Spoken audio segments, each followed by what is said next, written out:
Why is it saying available and instant book online if it's not available in person? What are you guys doing? And why are you doing what you are doing? Oh my gosh, you guys. The thing they bust my brain, in fact.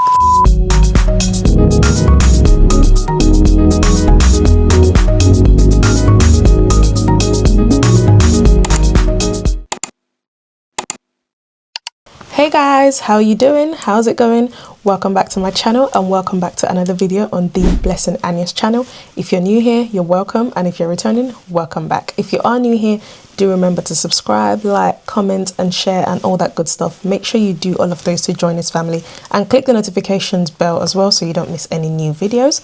And if you're returning, welcome back. However, if you haven't clicked the subscribe button, do click that button and join this family. Okay, today's video is a little different. I'm here to rant. Okay, I've had 3 bad experiences with Airbnbs in Nigeria, specifically Lagos, and at this point I think something is wrong. Lagos Airbnb hosts are getting away with this and something needs to be done about this. If you are planning on booking an Airbnb in Lagos, watch this video first so you don't waste your money. So just a quick context, I travel very often, and whenever I do travel, I have very high expectations for wherever I'm going to stay, whether it's an Airbnb, whether it's a hotel. I have very high expectations about the value for money, if it's comfortable, the cleanliness and everything that comes along with it. However, Lagos experiences, completely different story. I feel like you can have very high expectations for what you want and where you want to stay, but Lagos just takes that out the window. So my first problem is the misleading listings. I feel like when someone's Airbnb business is new, obviously the pictures are nice. Essentially what you've done is you've just decorated your apartment, you've taken fresh pictures and you've posted them online and you've listed your apartment and you've done all the descriptions and everything. Perfect. However, those pictures don't actually show what the apartment would look like 2 years later. And we know that the maintenance culture in Nigeria is close to none. Like there's almost no maintenance culture. So my issue with the Airbnb listings is you look at the pictures and you see the way they look online, and then when you arrive there in person, it's completely different. It looks nothing like the pictures. There's nothing wrong with editing pictures. If you want to list, you wouldn't want your pictures to look bad. However, what I do think is that they need to try and edit the pictures close enough to the way the property looks. You don't need to be using AI or animations to depict your property to be looking better online than it is in person. And I feel like a lot of hosts do this. So you see a picture that looks amazing, and then when you get there in person, it's not the same. And of course, one of the things that Airbnb tells you when you list a property is obviously your pictures need to look good, needs to look inviting and all that good stuff. So of course it's understandable, and I don't expect anyone to post bad pictures, but at the same time, I expect your pictures to look as close as possible to the property. And the way they over edit the photos, they make sure that they use it to hide the flaws of the property, so you wouldn't really know that there's a damage on the wall until you arrive. And obviously, like I mentioned, the maintenance culture as well, that's a major issue, because I don't know what we can do about this maintenance culture problem in Nigeria. A brand new airport can be built right now. Like right now, if you've been to Lagos recently, you know that they're building the airport. I guarantee you, give it 6 months to a year. Once that airport is done, the toilets might look good, it will smell fresh, it will smell amazing, but give it 6 months, it's down the drain. There is something wrong with the fact that these people never want to bring out money to maintain something. If a wall is broken, if a cupboard is broken, why do I need to witness it broken? Why can't you ensure that you fix it before the next guest arrives? Why does somebody else need to experience what the last person damaged before it's fixed? The maintenance culture is very bad, and this also comes in play when we think about the things like the water, the electricity, the AC, sinks, drainage, you know, things not working properly. Cleanliness is another problem. It is just not up to standard. You know what you would expect when you travel. Why can't you make sure that you give your guests the same experience? Don't get me started on host behaviors. Airbnb has this option where you can set up an automated email to be sent to your guests when they make a booking. It makes the guest feel welcome. It makes the guest know that, okay, I'm expecting you as a host. So I feel like a lot of hosts have that functionality turned on, where when a guest makes a booking, you know, the email welcomes them and it says, you know, I'm expecting you. This is the address. This is the Wi-Fi password. This is your point of contact. Whatever you need, reach out to this person, and so and so and so. There are two different types of people in this world. You're either understanding or you're not understanding. There's no in between. I feel like some Airbnb hosts are understanding of the fact that guests are potentially coming from far and wide to their property, so they're on job with responding and they make themselves the point of contact for any issues. However, some Airbnb hosts just don't get it, especially Lagos Airbnb hosts. They just don't understand that for someone to be coming to your apartment today means that there's a high chance that they've flown in from diaspora. Let's be honest, because most times it's not really the people that live there that are booking these apartments, but they don't care. They do not care. In this Airbnb business and the partnership, there are people that have properties abroad from where they stay. For example, I could be living in the UK and I'll have an Airbnb in Lagos. Understandable, because a business is a business. But when you have an Airbnb in a country that you're not living in, or in a city that you're not living in, because for example, you could be living in London and have an Airbnb in Manchester. Understandable, but then you would have a cleaner, you would have a property manager, and everything that comes along with the package. It's absolutely okay for Lagosians to do this. It's absolutely okay for you to have an Airbnb property manager, but your property manager needs to be someone that you can hold accountable, needs to be someone that is contactable and reachable at any time, at any point. Your property manager cannot be living somewhere far, knowing that you live somewhere far. I don't understand why it's so difficult for people to get the concept of the way this business is meant to work. As an Airbnb host, you're supposed to be very understanding and putting yourself in the position of being a guest, but as a host. Basically, treat people how you want to be treated. But for some reason, Airbnb hosts in Lagos do not have a sense of accountability. Oh my God, they don't. They don't want to be held accountable. They would rather blame you. They would rather not hear what the problem is, or they can hear what the problem is and agree with you, but they will do nothing about it. Now, you guys, the pricing, oh my gosh, the pricing of these service apartments in Lagos, these service accommodations are horrendous. These prices are emotional. These prices are terrible. In this life, I'm a firm believer that you get what you pay for. Just an example, if you pay £1 for a car, you will get £1 worth of a car, right? Or you will feel that £1 you've paid for the car. But if you pay £1,000 for a car, you would expect a lot from that car that you've paid £1,000 for. So I firmly believe that you get what you pay for in this life. When it comes to value and pricing, I don't think Lagos Airbnb hosts actually take this into consideration. For them, all they're thinking about in that moment is how much I'm going to make from this booking, how much I'm going to make from this. I understand the way the rental business works in Nigeria, where you pay your rent annually. The way you run your business is you kind of calculate how much or how many nights a month you need to host for you to earn your rent back. So let's say, for example, your rent is 8 million a year, and you know, you rent your apartment for about 300,000 per night. You essentially want to host for at least a month, for 28 days in a year for you to earn that rent back. Then you also need to earn your profit. So I understand pricing your property to a certain level just so you can make enough money to cover for this and to still, you know, enjoy the profit. But we are paying premium prices for the bare minimum, because these Lagos pricings are not matching the Airbnb qualities that they're providing. The prices are always so high, but when you arrive at the apartment, there's always a fault, there's a damage, there's no one to contact, the host isn't responding, different issues, but you've paid a lot of money. I feel like when it comes to the pricing, I can go on and on and on because I have so much to say about the pricing. But my next issue with these Airbnbs is the power. Like, there's always a utility problem. There's always a power problem. I understand that Nigeria is not a country with permanent light, and you obviously wouldn't just have an Airbnb in a space where the light is constant, because actually even in the UK we still get power cuts. So it's understandable for the power to go out or for NEPA to take lights. It's completely understandable. However, I shouldn't have to wait for the generator to come on. I don't need to pick up a fan to fan myself before you think to put the gen on. And this ties back down to having a property manager who is accountable, which a lot of Lagos Airbnbs do not have. If you have a property manager who's accountable, I know that they're not going to be the person turning on the gen and turning off the gen. However, if they are accountable, they know very well that whoever is a security at the property where your guest is staying, they know how they can pull the ears of that security to say, look, the guests must have lights 24/7. Once the light goes, turn on the gen. And a lot of times I go to book an Airbnb and I look at the reviews and I'm like, people are complaining about the same thing with lights. I see people complaining that, oh, we were made to pay for fuel, we were not told about the lighting in the estate, we wanted to have ACs, but unfortunately the inverter doesn't carry the ACs, or the inverter can only carry one AC.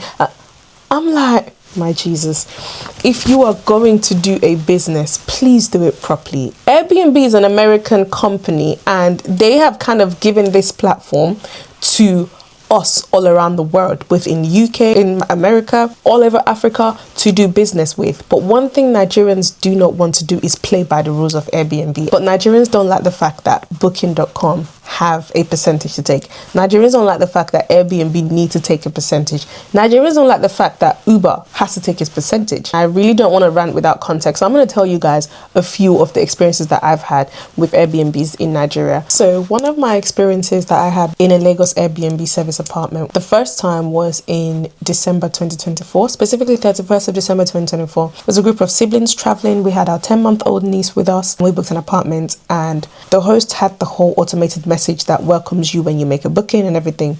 So I was anticipating a good time. The pictures looked really good and you could tell that the host wasn't in Nigeria. Now the host had a property manager who she had left in charge of her apartment. Now the next day we noticed there was a leak from the sink in the kitchen, a leak in one of the bathrooms upstairs, and we also noticed that when the light went, so when NEPA took light, there was no AC with the inverter. So obviously I sent a message just to say, you know, this is what's up, how do we rectify this? Then she WhatsApped me. She sent me a WhatsApp message and it was a +44 number. That obviously means you don't live in Nigeria and you've left someone in charge. So she gave me the property manager's number to contact him.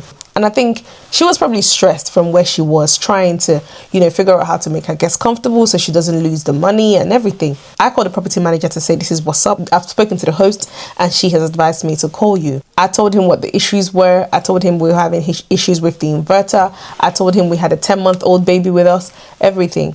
He said, oh, okay, that's fine. Please just bear with me, I'll call you back. Guys, till today, I'm still waiting for that man to call me back. This was 31st of December 2024. He never called back. Anyway, I obviously got onto this issue with Airbnb, and I feel like once you mention that there's a child in the picture, they take your request more serious. So Airbnb obviously refunded, and we had to find another place to, you know, go to immediately. Now the host, bless her heart, wherever she was trying to see how she could be of help, you know, to make sure that we were okay and everything. She had called someone to come and fix the sink. She had called someone to come and fix the ACs. But unfortunately, the ACs didn't need fixing. The ACs were working just fine. But unfortunately, they were not being carried by the inverter. We ended up going to like a hotel just to spend the night there because it was already late. Then the next morning, I had, you know, seen a few other properties online that I was ready to make a booking for. And I think I made a booking for one of the apartments that I had seen, which was meant to be enough for all of us. This takes me to my second experience. This was even worse because a few of them were coming up as instant book. You might be familiar with Airbnb where, you know, you can book something instantly, and other apartments you have to get permission from the host to make a booking. I booked an instant book apartment, and the person that the host had put in charge to be a property manager was leasing this property on his own terms, with his own site, with his own word of mouth, not realizing that Airbnb has this property displaying as instant book. So if I book this property and it's double booked, I'm dealing with Airbnb, but you've booked out the host's property. So the property manager was the problem here. Now, a lot of these property managers don't actually have access to the host's Airbnb account. So anything that needs to be done, or the communication or the changes that need to be made, need to be done via the hosts. I'm going to tell this story just as it happened. We were sat down outside the hotel, having a drink, and I just thought, okay, it's time to go and check in, and I'm still waiting for the check-in informations from this property manager. I contacted him and I called the phone number there, and his response, hello ma. I was like, hi, is this, I said his name, Okpe. I'm going to say his name. Is this Okpe? Yeah, yes, ma. Good afternoon, ma. Is everything okay, ma? I said, yeah, I just made the booking. Please, can I have the check-in details? I want to come in. I want to make my way now and check in and everything. And this guy was mumbling on the phone. It's like he had just woken up and he was basically just mumbling. And I said, right, I can't really hear you properly and I feel like you need to communicate properly with me. I need the check-in details because I've made a booking and I'm making my way to the apartment now. What's up? And hold on, let me call you back, man. Let me call you back. And I hung up the phone. I called back to say, please, I need to know what's happening now. Is this property available or not? I've made a booking and I've paid you because Airbnb takes the money immediately. And he was like, ma, you can't really force me to say yes or no. Excuse me? What do you mean I can't force you to say yes or no? Actually, as a matter of fact, yes, I can force you to say yes or no. Maybe not physically, but I need to understand if the place is available. If it's not available, just tell me and cancel the booking and refund the money. Let me go somewhere else. You know what, ma? Okay, hold on, ma. I'll call you back, ma. Then he calls back and he's like, yeah, no, ma, it's not available. Can you come tomorrow instead? Guys, can I come tomorrow? I've made a booking now. I'm stranded now. Right now, and you're telling me, can I come tomorrow instead? No, actually, no, I can't come tomorrow instead. So what's up? How do we tackle this now? Anyway, after I lost it on the phone with him, just apologized. Oh, I'm sorry, ma. One thing I noticed that they do is that they try not to message you on the Airbnb app itself so that the host doesn't see that this is what's going on. So once you make a booking, they take your phone number and then contact you to tell you this is what's happening. Anyway, that being that, I got back on the call with Airbnb. I'm like back and forth with them, please just refund the money, let me go somewhere else. Eventually we just found another place, went to another apartment. Bearing in mind, we booked the first property around maybe beginning of November 2024 via booking.com. So we made that reservation because it was on both platforms, and the property manager actually messaged me via booking.com to say, ma, please, can I have your contact number to message you the details and everything. So I gave my contact number. Booking.com obviously advised you to have all communications via the platform, but she was adamant and she was insistent, so I gave my number, only for her to message me and say, ma, please, can you cancel your booking? We need to update the price that is on there. And I'm like, what do you mean, can I cancel my booking so that you can increase the price? Just say you need to increase the price. I said, are you trying to decrease the price? She said, no. I said, so you want to increase the price? So just say it directly. Can I cancel my booking so you can increase the price? And she's like, no, yeah, ma, because the host of the property is saying that he cannot accept such an amount for a December booking. I don't care if the host cannot accept such an amount for a December booking. The functionality is there for the host to set his price for the next year, for the next 2 years. Airbnb and booking.com generally give you those options, and I know this because I'm an Airbnb host myself in the UK, so I know that we have that functionality. So why are your prices not updated? I said, unfortunately, I'm not cancelling. Anyway, she begged and begged and begged, and at some point I just thought, I don't have time for this. After going back and forth with her for a few days and me just pulling her legs and everything, I just cancelled it because I thought, I know very well that if you're doing this to me and telling me to cancel so that you can update the price, I know very well that you've probably booked out this apartment to somebody else via a third-party website, and I know that I'm going to get stranded, so I had to find another way out for myself and my family. Anyway, that was that. So back to the second story. After back and forth with Airbnb, I had that same similar experience with like 2 other apartments until we eventually found somewhere else. And you know, the property manager was like, okay, this is where I am, make your way now, pay the deposit, come, Now when the property manager was responsive, we had hope. We knew, you know, we were feeling so much better. Like, you guys, I took off my wig because the sun was too much for me. I flung the wig and I was just sat there palpitating because of how frustrated and irritated I was with these property managers and these hosts. Now, my third experience was my most recent trip to Lagos. We booked an apartment because we just wanted to, you know, spend the night and just go out and have fun and everything and come back home, you know, having to worry about driving far and traffic and everything. The first place, once again, ties back to the same issues with the pictures. The pictures look so good, so amazing. They look wide, they look really big online, but we arrived there in person and it just wasn't the same. There was damp smell all over, there were flies.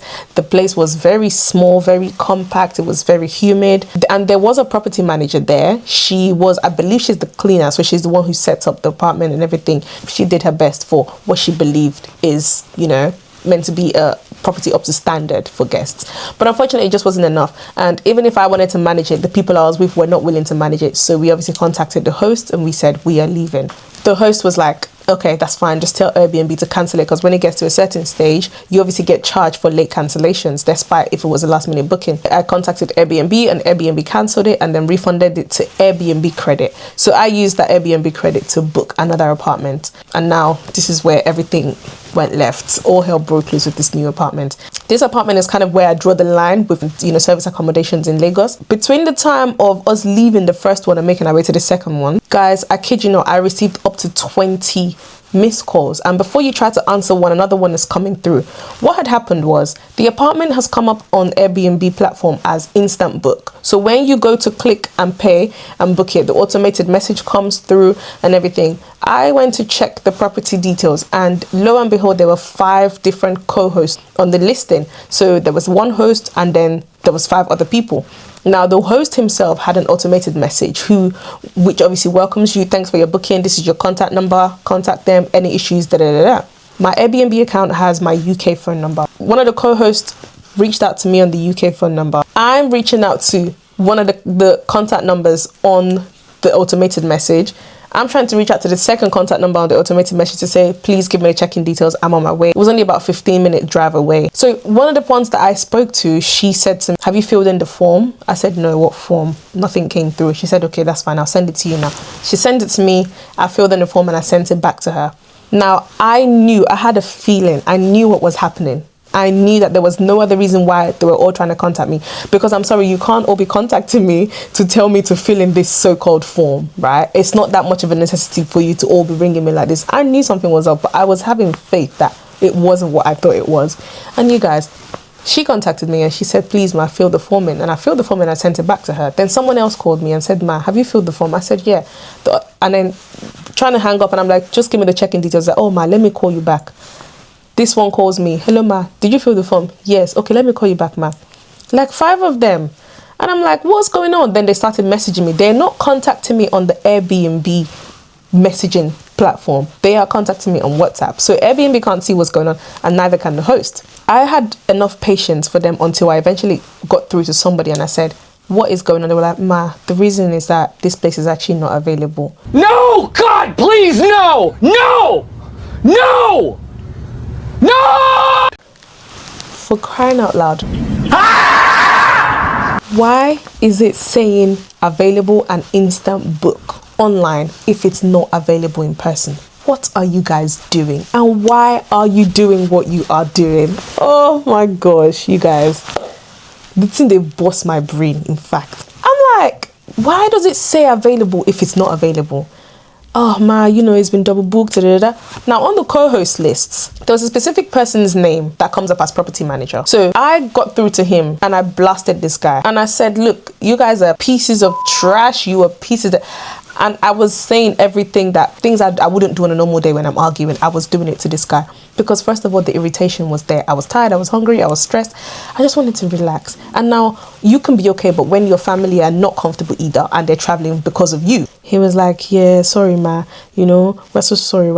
I said, and another co-host just called me to fill in a form. But she knows it's not available. Why is she telling me to fill a form? By the time I got off the phone to him, there was like 5 new messages from different numbers sending a particular apartment to me saying, ma, the one you booked is not available, but we can direct you to this one. Please, you can go to this one. It's the same thing. The price is the same. Don't lie to me. The price wasn't the same because the standard just wasn't the same as the picture that was online. Anyway, we thought we'd have patience. We made our way to the apartment where they all sent us to. We just went in to have a look. And everybody that I saw, both the people that were leading me in, the people that were calling me, I was blasting each and every single one of them as I was seeing them. The apartment we booked were all meant to be together, but the one that they sent me to separates us. One was a 2-bed and one was a 1-bed. I feel like it's owned by 2 different people and they're trying to sell this one that they sent us to. Like I said, they weren't messaging me on the Airbnb platform. They were messaging me on WhatsApp. So the host had no idea what was going on. Now, I'm so sorry, but I'm not here to cover any of your backs. I'm not here to cover your nyash for any reason. And I went onto the Airbnb platform and I started messaging them on there. I started calling their names one by one. I said, you've called me, da da da da. The truth is, I will only call out a business if the owner is nasty, right? If I have a bad experience with your members of staff, staff. That's understandable. I believe in reporting to the owner. If the owner doesn't do anything to rectify it, then we have a problem. And that also goes for Airbnb hosts as well. If the co-hosts were nasty for any reason, it's fine. I will have to speak to the host and say this is what happened. But if the host himself or herself isn't empathetic, is rude, whatever, now we got a problem, for real, for real. You know what? I'm going to read the message for you guys.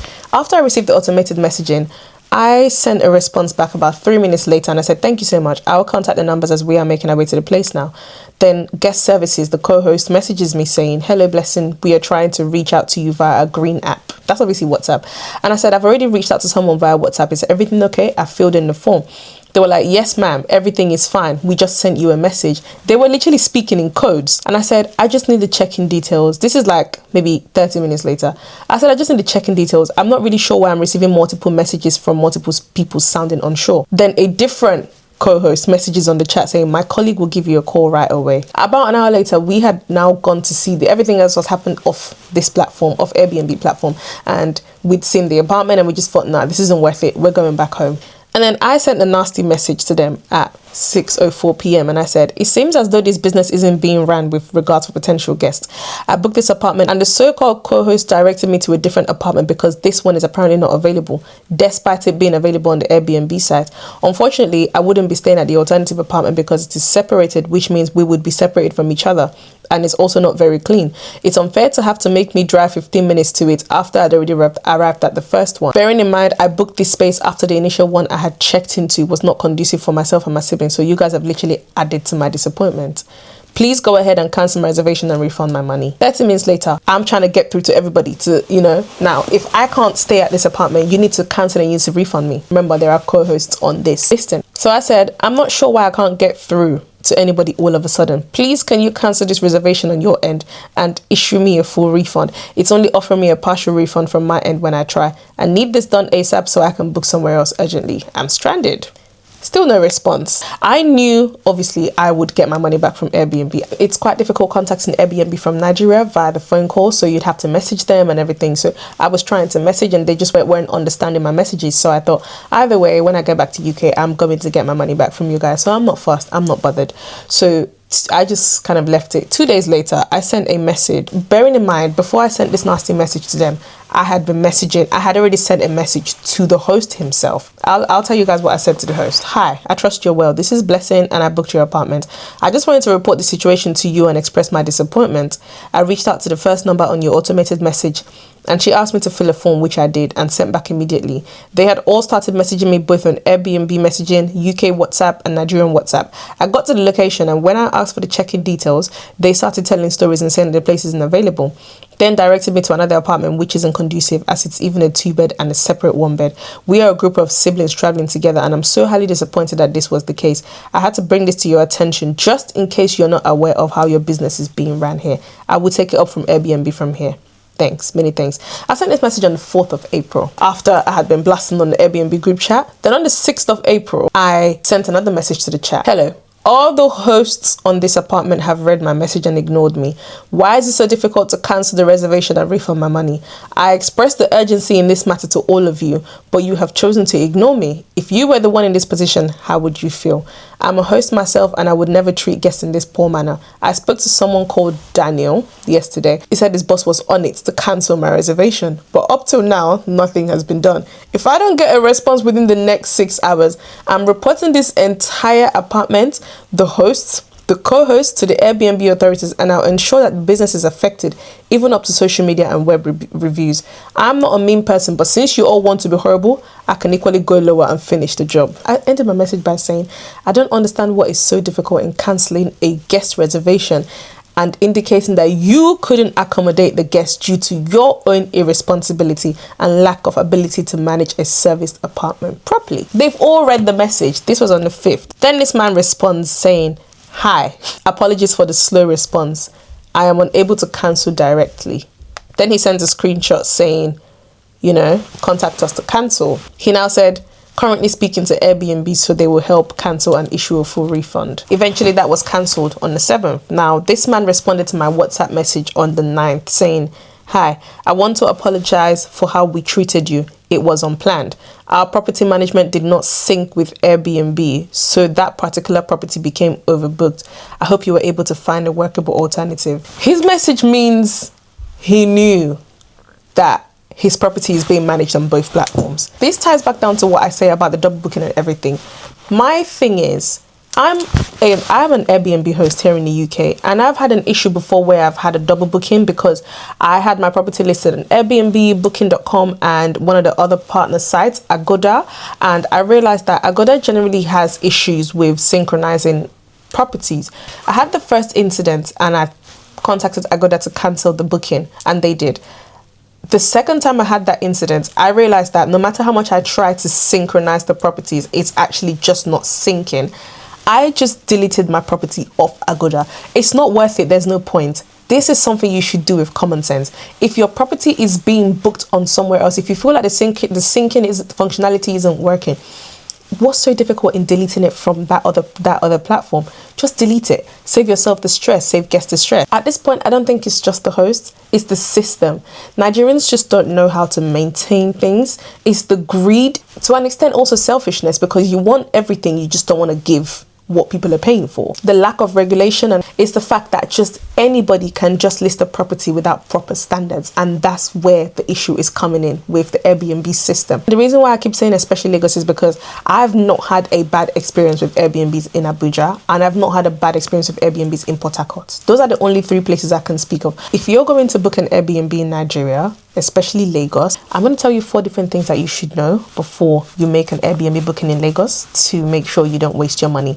Make sure you watch all 4 of them. Number 4 is the most important. What should you know before you book an apartment in Lagos? Number 1, always ask for recent videos and pictures. If you have a property booked for June, you need to see videos, not just pictures, by May. If you have somebody that's living in that area, if you have someone that's living close by, or if you have someone anywhere at all that can make their way to that property and check it out for you, send them, pay for their transport. It's not going to cost you anything. They need to go and look at the property, send you pictures and videos, look in the corners and tell you what the state of the property is before you make any payment. I've noticed that agents, at least that's one thing that they're willing to do. They're willing to show you the place first before you make any payments, so we'll give them that.